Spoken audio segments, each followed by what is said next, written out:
Good morning. It is Monday, May 30th, 2022. This is the first garden tour of the year. I have been busy planting and building and everything for the last month and a half. Well, since March really, when I started my first seeds.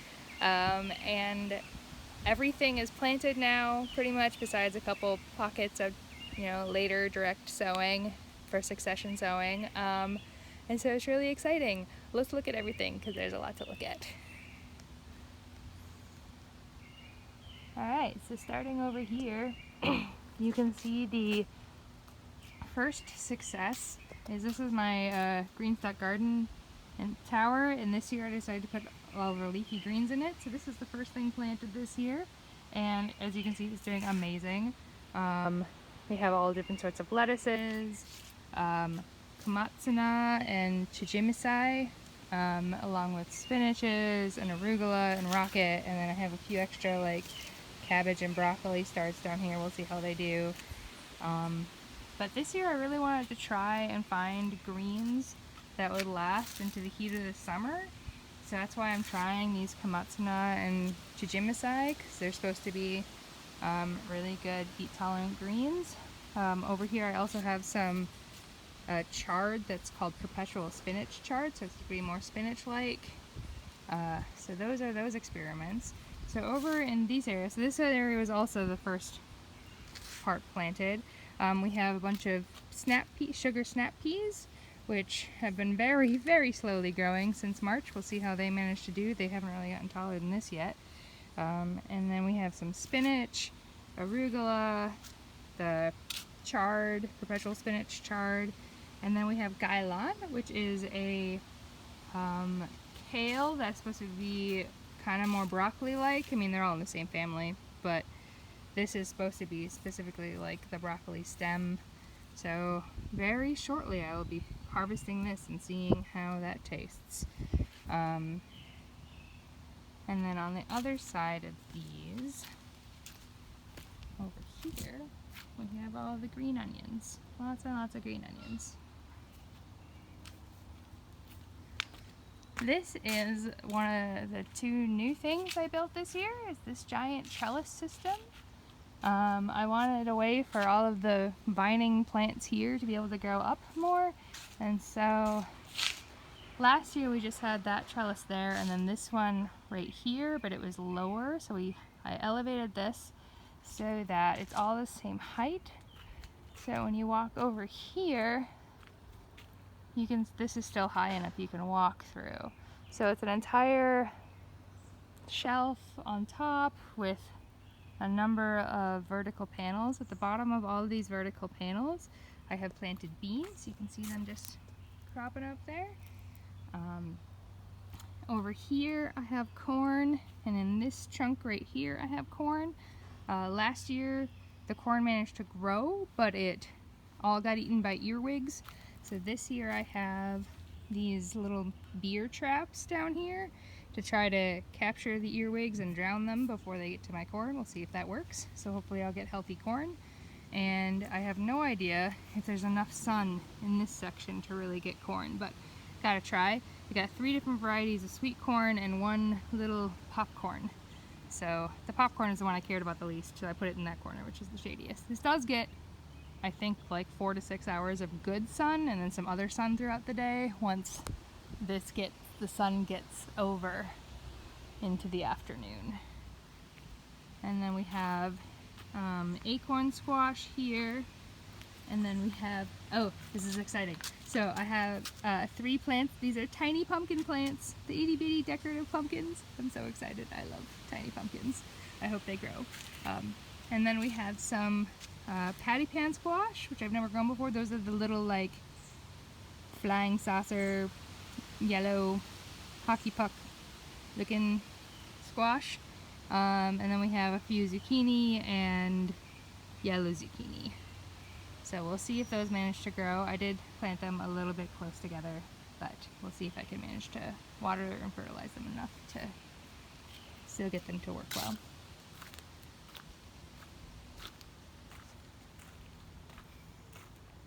Over here is the herb bed is doing really well. So the sorrel I planted last year in this corner because nothing really grew over here because it gets a lot less sun and water because of the lovely pine tree shading this corner.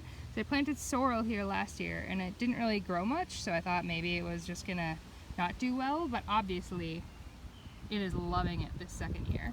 Got a couple of these two kales came back from last year. It's for their second year. They have some damage on them. Pulled some caterpillars off already. But those will be hopefully going into soup soon. This is a brand new addition. This is Orach, O-R-A-C-H. I don't know how to say that.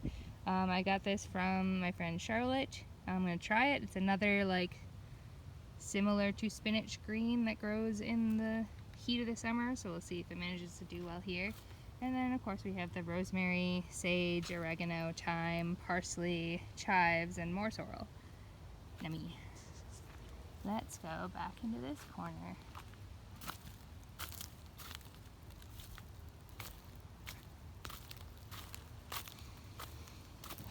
So this is the bed that I have been trying to grow what is it called? Asparagus in. This is the bed I've been trying to grow asparagus in for the last few years. I thought it had totally died last year due to beetle damage, so I planted a nice grid of root veggies in here, but some of it clearly came back. So we will see how it goes. I'm still gonna let the root veggies grow, but we have parsnips in that corner, turnips, and then a whole bunch of beets. And then back here, which will hopefully be beautiful with all this archway. Similar to last year, we have on the side here, we have all sorts of cucumbers. Along the outer edges, we have a bunch of different kales and collards that are looking gorgeous. They have really jumped up in the last like 2 weeks here. 2 weeks ago, these were still pretty small plants. And then behind this trellis here, I also planted beans. We shall see if they get enough sun. A couple of years ago, the beans they struggled a lot here, but that was when we still had that tree shading more of it, so we'll see if it works. And we have some more lettuces and spinach back there. So hopefully this will fill out and be gorgeous. And then here, look, it's my first flower that I've deliberately planted. This is a Manny Clematis. I got this from a greenhouse, so it is flowering really early and it is gorgeous. And hopefully over the next couple of years this will grow and grow and become gorgeous, really, really, really pretty. Back in this corner right here, these is a I'm gonna mispronounce it, Heblitzia, I don't know, a Caucasian mountain spinach. It is supposed to be another spinach substitute that likes the heat, so it is a big vine. It'll hopefully grow up in here too. Just trying all the different vines. We'll see. Last year, with just the cucumbers here, they didn't really fill out and cover these archways, so I'm really hoping there's more than enough space for both the cucumbers and the beans and a couple other things, but we shall see. But it's all an experiment. And then back in this corner is one of 2 patches that I made where I put in mushroom spores. I have wine-cap mushroom spores inoculating in here, so hopefully this fall I'll get my first mushrooms. You can see some places here. Yep, there it is. You can see the mycelium already growing, that white stuff there. That is the mycelium starting to grow. Yay, mushrooms. So wine-cap mushrooms are supposed to be very similar to portobellas. So hopefully that'll be awesome. See my leafy greens back here doing really well. I've had so many salads, it's wonderful. We have a pumpkin plant, an amber cup squash. I also have 3 more amber cups back there, so I have no idea how this is going to turn out. These are seeds that I got from a squash at a farmer's stand in Cross Lake, Minnesota when I went to visit my parents, and it was the most delicious squash, one of the tastiest things I've ever had, and the farmer called it an amber cup squash, and I just saved seeds from it and grew them. I have no idea if they're heirloom, if it's a stable line, if I'll get a bunch of random things, but these plants are going amazingly well. They are the first ones that are growing these fruits already.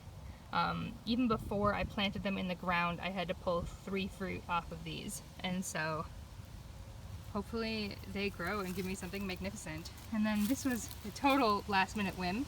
I picked up some watermelon. These are sugar baby watermelons. You know, it's $1.50 at the nursery, so I said, what the heck, let's try it. I have no idea if they'll grow, no idea if there's enough sun. I don't know. But when we built this shed here last year, this area right here seemed to get a lot of sun once, in the second half of the day especially. It was just constantly sunny over here. So we decided, what the hell, we'll just throw some plants in this corner and see if we can get them to grow.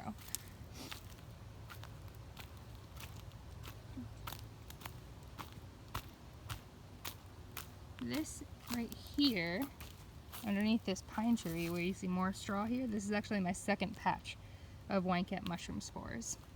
So hopefully I'll get some nice mushrooms here.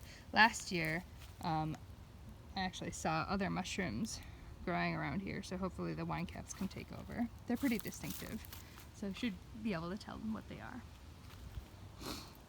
Tomatoes! Here is the first tomato plot. This year I decided to focus a lot more on slicer tomatoes, so I'm trying a lot more of those because I feel like I've really honed in on the paste tomatoes and the cherry tomatoes that I really like. So this year the experiment was slicer tomatoes. So let's just see what we got here. So these two are classic beefsteak. Oh, that is a white tomasolol. Also, I have never heard of white tomatoes before. I found there were several white tomatoes in the seed book, so I got 2 of them. This white tomasol one, I believe is the one, it's either this one or the other one. One of them was actually developed by our farmer in Jackson, Michigan, which is only like 45 minutes away from here. So it's really exciting. I had to try that one. And then we have Amish paste, Snowball, that's the other white tomato one, and then San Marzanos. So San Marzanos and Amish paste obviously are paste tomatoes. Peter loves making tomato sauce, so I got those mostly for him. And then this is the Santiago Sunrise. It is a dehybridized sun gold tomato. Hopefully it's a stable line, which means if I like them as much as I like the sun gold and sun sugar tomatoes, these are ones that I could save seeds from and they would be stable. The sun gold and sun sugar tomatoes are hybrids. I adore them, so I've just bought the seeds, but they cost like 5 times as much as the other seeds because you can't save seeds from them because they're not a stable line. Their genetics won't pass on stably, but they're so tasty. So this is a trial to see if I like this one just as much. These are from a local company here called Nature and Nurture Seeds that is developed here in Ann Arbor. Here's my mint in their isolation chambers, peppermint and spearmint. And then I have decided this year these other 2 green stalks are entirely bush beans because I loved them so much last year. These ones I started about 3 weeks ago when we had a uncommon warm spell right in the beginning of May. I just decided to throw them in. And then I have other sets that I just planted 3 days ago. They haven't germinated yet. In these bottom ones, and then these top bit here will be succession sown again in a few weeks. This is a complete experiment over here. I expect these to fail, but decided to try it. Why not? I had some extra squash plants and an extra watermelon plant right there, and I had these buckets. I was going to plant potatoes in them, so I had them all prepared, but then the local potato, garden store where I got my potato seedlings from last year did not have the one kind I wanted to grow like they did last year. So next year I will buy those online, but I have to buy them in like December. So by the time my local gardening store didn't have them, it was too late. They were all sold out everywhere. So I just put random squash in these. It's probably not enough. I think squash need 10-gallon containers probably to do well, but it's free, so gonna see what happens. here is the other tomatoes with my wonderful vertical trellises that they do so wonderfully on. In between the tomatoes, so this year is a new thing, in between the tomatoes I put my basil. They're still looking a little sad. They were overwatered while they were still in their cups. I just planted them yesterday. But they're starting to perk back a little bit now. So this, oh no.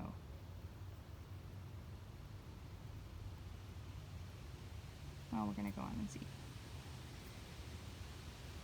Okay. Anyway, so these are in between here. We have the basil. I just planted these yesterday. They're looking a little damaged right now because I accidentally overwatered them when they were still in their cups, waiting to be planted. I was so busy with other things that I just left them standing in way too much water. But hopefully they will perk back. And then I put a bunch of basil seeds into the middle of the rest of this. So we'll get basil here in between the tomatoes, and then the rest of the tomatoes, what we have. So these first 4 are the Sun Golds, and then we have 4 Sun Sugars. Last year I couldn't really tell the difference between them. They were both delicious. So I still have seeds for both, so I'm just gonna grow both. Yep, they are the tiny orange cherry tomatoes. They're both hybrids. They are the most delicious things ever. Then we have, what do we have here? Ooh, these are my atomic grape tomatoes. So these are the, they're grape tomatoes, so they're kind of oblong and small, and they have, these are like kind of like the rainbow striped guys. They taste really interesting. I heard someone describe them as kind of hoppy, like beer. I don't like beer, and I don't think they taste like beer, but they definitely taste, I have no idea how to describe them, but I thought they were interesting enough to try growing again. And these plants are looking much happier than last year's atomic grape plants, so hopefully they'll go well. Then we have 2 lemon boys. These are a kind of medium-sized, like neon yellow tomato. I've grown them a couple times before. They are delicious. Abe Lincoln Original. These are another big red slicer tomato that I've, trying to grow for the first time. Then we have Dr. Wishes, I don't know how to pronounce that. Dr. Wishes yellow tomato. They are a huge yellow slicer that are delicious. I've grown them once. They are amazing. Wood's Famous Brimmer, I got 2 of those plants. Those are another big red slicer. Trying those for the first time again. Kellogg's Breakfast, I have 4 of those plants. Those are the other big yellow slicer that are amazing. I grew those last year, and they are as good as people say they are. I'm so excited to get more of them this year. Then we have 1 Black Beauty plant and 1 Paul Robeson plant. Those are black slicer tomatoes. So we'll see how those do in comparison. I have really loved them in the past, but this year I was feeling more of the red and yellow tomatoes, so I really went heavy on those. Only have so many spots, gotta make decisions. That's where we're going. And then over here we have the peppers. These all got planted day before yesterday. They're looking super happy. A lot of these are even taller than they look. Like same with the tomatoes. The tomatoes all got planted like a foot deep, and then like 3 weeks ago, and now they're almost to the trellises again. And then these guys, some of these are even planted like a foot deep, not all of them. I started these way too early this year, but I have pulled probably 500 pepper buds off of these before planting them in the ground, because there's 54 plants and I pulled at least 5 off of each plant. So hopefully we get a lot of fruit. You can see lots and lots of flowers already going. And then let's see here, we have cherry tomatoes, or not tomatoes, these are cherry peppers. These are the only spicy pepper we're growing this year because Peter doesn't like the spicy peppers as much. Oh, that plant might be dying. That one looked really sad when I put it in. Oh well, might only get 7 of those plants. And then we have canary. These are a yellow bell pepper. I have never successfully grown bell peppers, so this is one of the big things we're trying this year. I have a Melrose, that is a red medium sweet pepper. Again, never grown that one before. King of the North, a red bell pepper. I have never grown a lot of these before. The Jimmy Nardello, I grew these last year. Peter adored them. They're like a long, skinny, like snacking pepper. Delicious. Corona. Unfortunately named, but this is an orange bell pepper. And then we have the Leafy, which is another like medium red sweet pepper. And then we have the Corbachi, which is another long snacking pepper, and the Wisconsin Lakes bell pepper. It's a red bell pepper. So the only ones I've grown before here are the cherry spicy pepper and the Jimmy Nardello long snacking pepper. The rest of these are all new to us. So giant experiments, we'll see how it goes. This is new. I threw this together at the end of last season. Weeding. This is the isolation chamber for fennel and dill. And so, because both fennel and dill, similar to black walnut trees, apparently send out a chemical that suppresses the growth of other vegetables nearby, so they are in their own special area. But they're both in the same family, so you can tell they look very similar. The dill is just an herb and the fennel gets the fennel bulb down here, but they're very clearly similar plants. They look very similar. So I love both of these, and I'm really hoping to get my first homegrown fennel bulbs and lots of dill. This is also new. This year I decided to cover my cabbages and see if we can have no cabbage moth damage, because the last few years been lots of damage, barely gotten small half-eaten cabbages. So I made this net in this frame. Again, possibly pack these in too close together. We'll see if they manage to have enough sunlight and grow. And then also I have one broccoli. I don't know if I can see, can't really see on the camera, but you might be able to see that broccoli head growing in there. And the rest of these are all cabbages.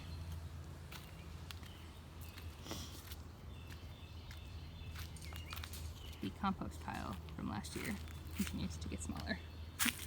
Alright, so the front yard. We are slowly getting rid of our lawn. We are covering this entire thing in mulch this year, hoping to eventually just start building up the soil, so over the next few years we can really landscape this. This tree right here in the middle of our yard, our arborist a couple years ago said was starting to show some disease, so it doesn't have that. You can see there's a lot of broken branches on it. So it is not the happiest tree. I mean, it's doing all right. He said it probably has a few more years left, but not many. It's also a silver maple. They are really brittle. They tend to be a little bit dangerous for houses because of how many branches they drop.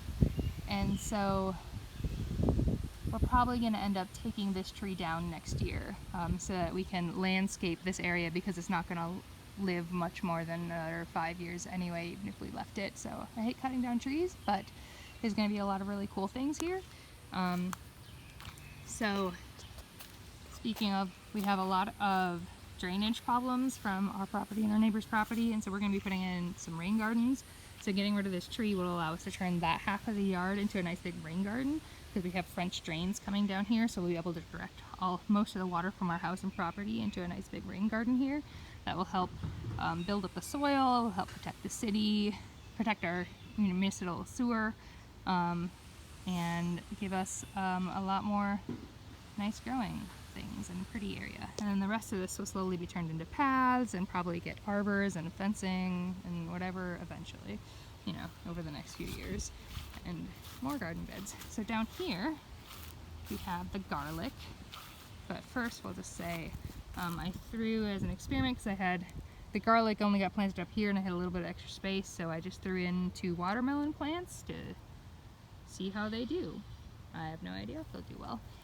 So last year's garlic I harvested mid-July, so the first 3 weeks of July last year had heavy rains, and I waited till after the rains to harvest the garlic. That was a mistake, because a lot of the papery shells had already degraded, and so I had to process all the garlic in a week. I spent 22 hours processing, shelling, or peeling and all of the garlic, and then running them through a food processor with some oil and salt, and I made garlic paste. We filled 11 2-cup mason jars with homemade garlic paste last year, and we are almost out. We only have one of them left, so by the time this gets harvested, we will that will probably be pretty much exactly a year's worth of our garlic usage. I haven't had to chop garlic in a year. And then I didn't have quite enough garlic this year. I didn't buy more seed garlic. I may have to buy some more for next year, but we'll see. The garlic, you can obviously also tell, I planted my biggest ones down there where there's the most sun, and then went to the smaller ones up here, and you can definitely tell that the ones up here are smaller than the ones down there. But we will get, hopefully, good garlic growth this year. And that is the garden tour. Happy June, folks.